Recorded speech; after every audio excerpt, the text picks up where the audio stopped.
Have you ever wondered why some crucial stories are not told in the news? Today we are exploring a big question. Why did not the media talk about concentration camps? Let's find out why this vital topic stayed hidden and what it means for us to know. When the Allied forces came to Auschwitz on January 27, 1945, they saw something unfortunate. It was a place where a lot of people had been killed. This had never happened before in our world. Before this, Germany started World War II and took over Poland. They changed Auschwitz into camp for prisoners. Then they built Auschwitz II, Birkenau, where many terrible things happened. Out of 1.3 million people sent to Auschwitz, 1.1 million were killed. This is a vast number and very shocking. But it got even more astonishing when people who survived told the world what happened there. When Hitler became the leader of Germany from 1933 to 1945, he made a plan called the Final Solution. This plan aimed to kill many Jewish people. Before World War II started, Germany already had camps where they kept Jews, political prisoners, and others who opposed the Nazi government. But these camps were the just beginning of something much worse. When the Nazis took over Poland, they made new camps in Polish army buildings. Rudolf Höss was in charge of one of the first camps called Auschwitz. They chose Auschwitz because it was near a lot of railway tracks, making it easy to bring in prisoners. Höss ordered the building of a crematorium, which is a place to burn bodies. At first, they used it for people who were already dead, but later they used it to kill prisoners too. They could burn up to 340 bodies every day.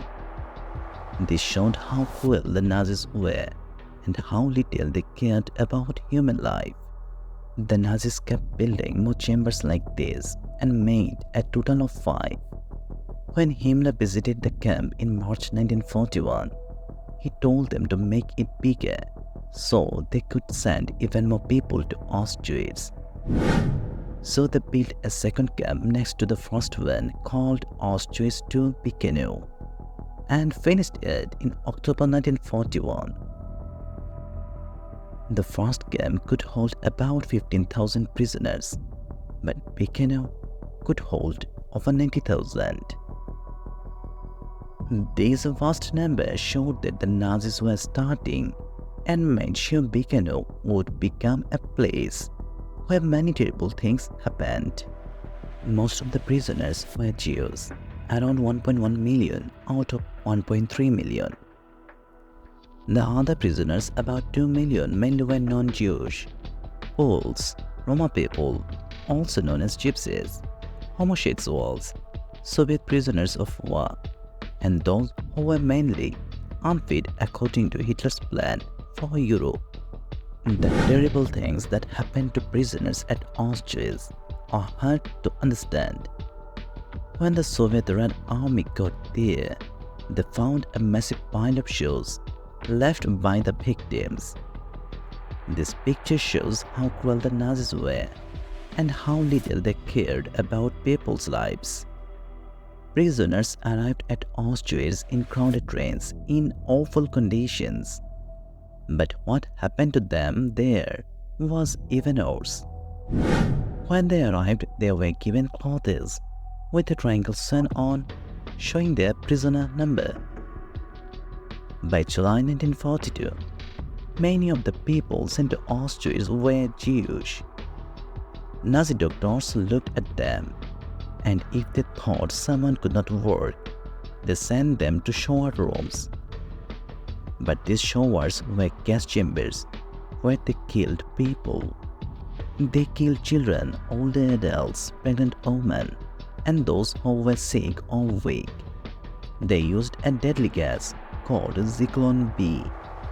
The worst part is these prisoners were not even recorded in Nazi records, so we shall never know how many of them suffered and died. Political prisoners would wear a red triangle sewn into their shirts, while German criminals would have a green paste.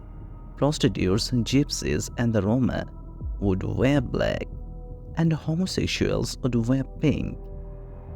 Jews would be forced to wear a yellow badge in the design of the Star of David, and in this way prisoners would be differentiated into various factions. Furthermore, the nationality of a particular inmate was indicated by a letter stitched into their clothing. Because of this differentiation, a racial hierarchy began to be formed, with German prisoners at the top, followed by non-Jewish prisoners from the various countries, while the Jewish prisoners would be at the bottom.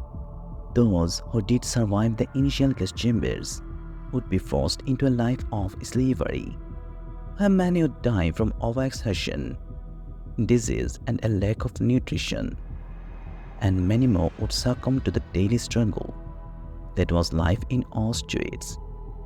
For the men, the day would begin at 4:30 a.m., with the women rising even earlier, when the block supervisor would ring a gong, signaling the start of daily labor and slavery. The block supervisor would go around beating the inmates with a stick to make them use the restroom quickly. The sanitary arrangements were of course absolutely horrible and led to many infections and diseases. Prisoners would only receive 500 milligrams of coffee, substitute for their breakfast to keep them working. After this, a second gong would be rung to call all the inmates outside and make them stand in neat rows of 10 so they could be counted. The prisoners at Auschwitz had to stand outside for hours until the SS officers counted them. They had to work without breaks, and even going to the bathroom was controlled. Lunch was just watery soup. Dinner was a small piece of moldy bread.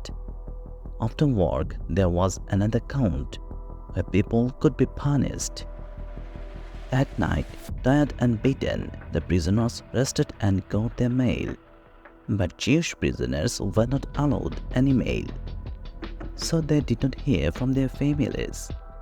They slept in overcrowded barracks, and everything was silent when the curfew bell rang. In the darkness, Joseph Mengele, known as the Angel of Death, continued his cruel experiments on prisoners, even babies. His actions added to the suffering of many. Finally, in 1945, the Soviet army came to Auschwitz. They found about 7,800 sick prisoners, while around 60,000 others had been forced on a deadly march. More than 1 million people died in this tragedy. We must remember their pain and loss. We never let something like this happen again. Let's remember why the media stayed silent about concentration camps. By facing this truth, we honor those who suffered.